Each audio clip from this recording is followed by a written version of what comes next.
Listen carefully and answer questions 1 to 6. Good morning, ma'am, and welcome to Australia's Moving Experience. How can I help you? Well, I hope you can help me. I'm so up in the air right now. Just calm down now. Let me guess. You're moving and it has you a little confused. That's it exactly. You see, I'm relocating to the United States next month, and I'm having a hard time getting organised. Here, fill out your name and address and let me ask you a few questions. Oh, what should I call you? My name is Jane Bond. OK, Jane, first of all, what's your work phone number? In case I have any questions about things. My work phone is 9463 550. But please try not to call me too often there. My boss hates personal calls. So does mine, ma'am. So does mine. And what address should we ship your things to? My new company is letting me stay temporarily at 509 Clark House. That's CLARK. 1137 University Drive in Seattle. Seattle? Beautiful city, I hear. Mountains right beside the ocean almost.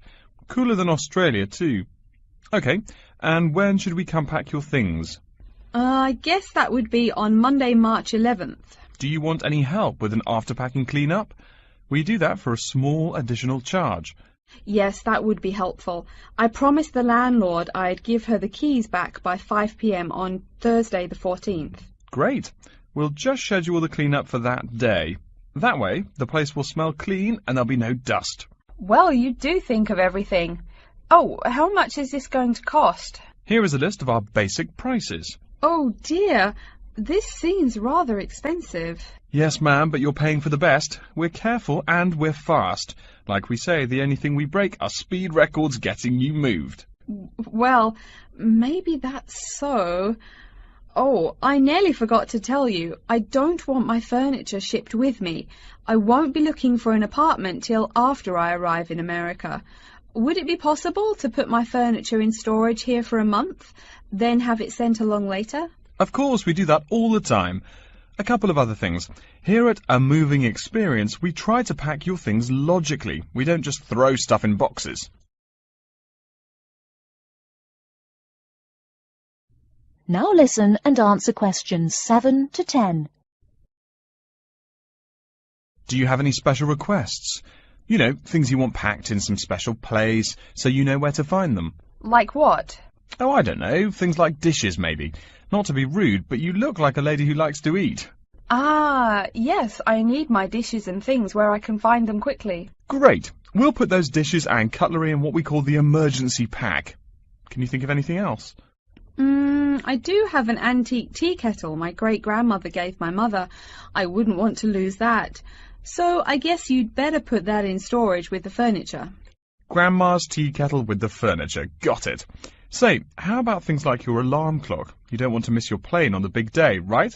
Well, you certainly think of everything. Yes, that's right. I'll also need my alarm clock where I can find it. Fine, we'll put that in your personal package. And of course, we'll give you a list of where we pack everything. So all you'll have to do on Thursday the 14th is grab your luggage on your way out the door. I couldn't help noticing the new CD player you're carrying. Is that a Samsung?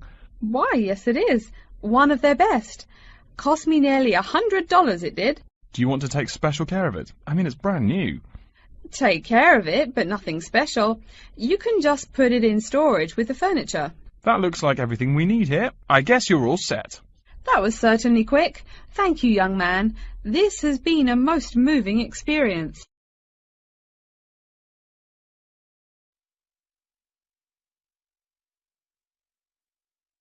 Now listen to the first part of the talk and answer questions 11 to 17. I'm very pleased to have this opportunity to tell you something about the Run Well charity and the work we do. I'll give a brief overview of what we do, and I hope you may be able to help, and then there'll be time for questions at the end. Runwell's founder, Mike Hughes, took up long-distance running in 1987, raising money by doing sponsored half marathons, and in 1992 established the charity as we know it today. By 1997, the runs were being filmed by local TV, and today they appear on national TV every year. All the funds collected by Runwell go to the hospital, with the idea that those fit enough to run use their energy to assist the provision of people who are unwell for whatever reason. Now, if you want to race, and I assume that's why many of you are here, let me explain a couple of the basics. Races are run by teams, so you need to form and register a team. What you wear to run in is up to you, and I know some teams come up with some pretty wacky ideas. We have a standard design for your numbers, which we ask you to reproduce. So you make them up according to that standard. We don't want to spend valuable funds on doing that ourselves. Now, the race is run as a kind of relay, so while you won't actually compete side by side, we do recommend that you train as a group. This helps to optimise performance and build team spirit. It will also give you a fair idea of how much you need to eat and drink over the race distance. This is clearly essential for an effective performance, so please make sure you come along to the race with sufficient food and drink. Again, we don't spend money on providing that, but you do need to keep yourself going for the 20-kilometre course. The course goes through the town, then out through Highfield Park, concluding in the main square, where the applauding spectators will be ready to greet you. There are many different prizes, including oldest runner, youngest runner, team with the most sponsorship, team with the best costume. That one's donated by Zoom Fashions. The Mayor will introduce the Minister for Health, who will hand over each prize to the winners, and then the hospital president will make a short speech.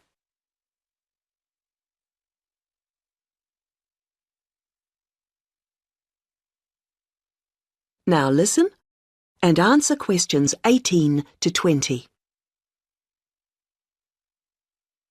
OK, that's the big race. But I know there are many people who don't feel they are up to running a 20-kilometre race, but who would nevertheless like to raise money for Runwell. Over the years, we've had experience of many ways of trying to collect money, some very successful, others less so. Now, of course, 20 kilometres is too far for children to run, but there was a sponsored swimming event at the local school last year, and that did very well. People have also tried to organise food-based events, such as selling homemade cakes and bread and so on at the market. And there was a large picnic arranged in 4 Bright Gardens, although these events failed to justify the efforts put into them, though I'm sure they were very tasty. These days, so many people are out at work all day that going from house to collect money isn't very effective. But it is possible to raise useful funds by selling small promotional items, such as badges with the Runwell motif on them. We're currently checking to see if postcards, perhaps showing the race's winners each year, might also be a good idea or not. We do appreciate the efforts that have gone into selling second-hand goods, but to be honest, the returns have not been very high on this. One very dedicated group organised a team quiz recently, which went very well, and it would be good to see more such activities. There's also been talk of a concert, but we'll have to see how plans for that progress. Now, are there any questions at this stage?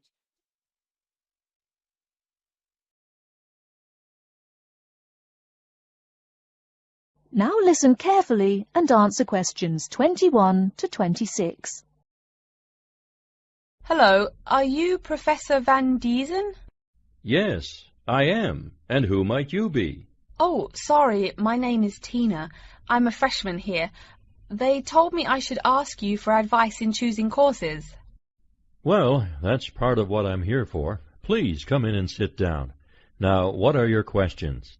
I almost don't know. Everything is so confusing. Like, what is a specialized course? Oh, easy. A specialized course is one that is compulsory, meaning it's a requirement for your major and regular, so you can't place out by taking a proficiency exam. That sounds pretty strict. Then what are all these general courses? I seem to have to take so many.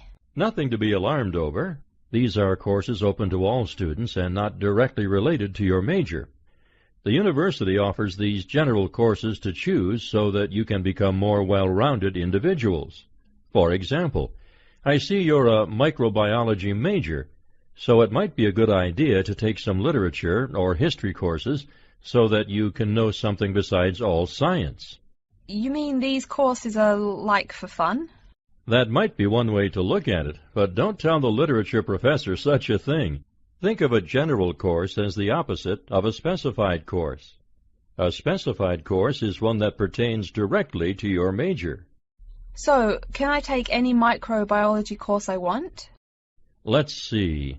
Oh, those courses used to be open to microbiology students only. The good thing is now it's open to students on a flexible schedule, so it's not only for full-time students. So the answer is yes, if you have the instructor's permission.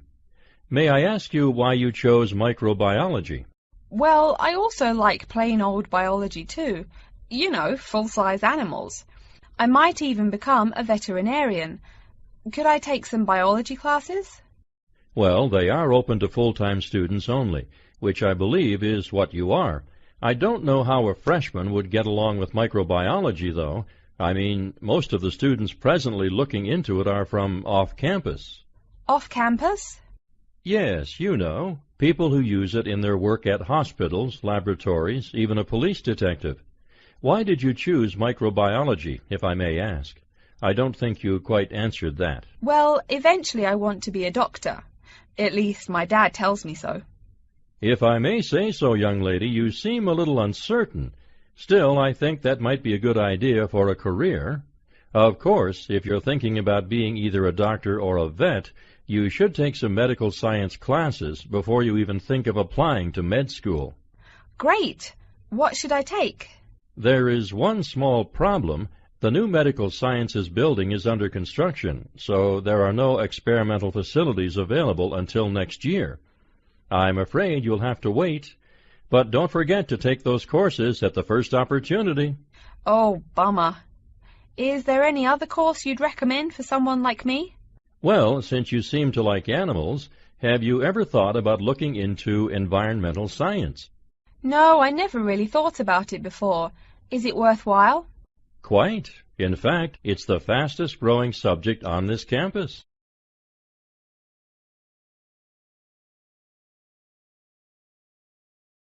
Now listen and answer questions 27 to 30. I'm sorry, I couldn't help noticing the long list of classes you've written out there. May I have a look? Oh, sure. Medical science, statistics, laboratory techniques, medicine, mathematics, computing. My, a bit of everything here. Is it too much? For your first semester, yes. What I suggest is starting out by taking the compulsory courses. Like we said before, the medical science can wait. Consider taking that in your sophomore year. I think I'd put off computing, too. I recommend to all freshmen that I talk to get the compulsory mathematics out of the way as early as possible, so take that one. It'll be one less difficult course you have to focus on when the science lab opens next year, and you have to catch up on classes like laboratory techniques. Your major also requires statistics, so you have to balance 2 math classes, and no doubt you should take that. Otherwise, get your required medicine course out of the way by taking something theory-based. Oh, of course, and your environmental science class, if you're interested. The others can wait, though I think computing is definitely a good idea, even though it's not required. I see, too, on your paper there, you seem to have had high marks on the entrance exam. Yeah, I guess so. Don't be shy. Have you thought about applying for a scholarship? Do they have any? I mean, my dad is always complaining about how much money it costs him. In your department, there are actually 3 full scholarships available. They cover tuition and provide $1,500 cash. $1,500 cash? Party! Please, miss, the money is intended more as a textbook allowance, not party money. If you promise to behave, I'll show you how to apply. Great, and thanks.